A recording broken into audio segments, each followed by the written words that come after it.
In other news tonight, when the emergency powers COVID-19 orders end October 31st, amendments to the Employers Act will allow an employer to lay off workers without pay for a period of 90 days. Now, that regulation also kicked in with the COVID-19 emergency order, which is now into another 30-day period.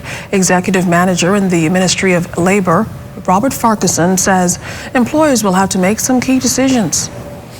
Come November the 30th, the employers have to make a decision to either bring the workers back to work or to make them redundant and pay them redundancy pay. All the time period that they were off, has to be counted.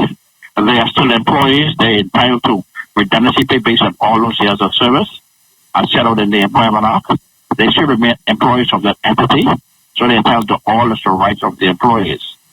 Now, that means, in effect, that come November the 30th, and the government does not extend the emergency powers thereafter, all of the employees will have to make a decision on either bringing those workers back to work or making them redundant and, in fact, paying them redundancy pay.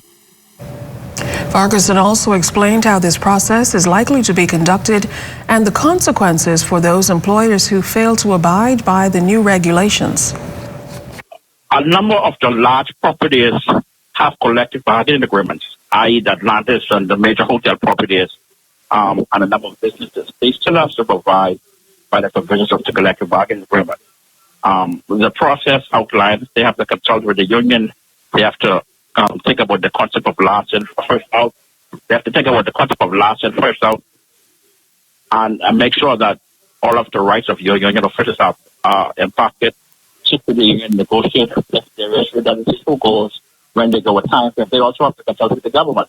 They have to advise the government, the Minister of Labor, in writing, who to be made redundant, why did it made redundant. And so the process of redundancy is a process that the employees still have to follow. And if they fail to follow the process, there are some high penalties in the law if they fail to do that.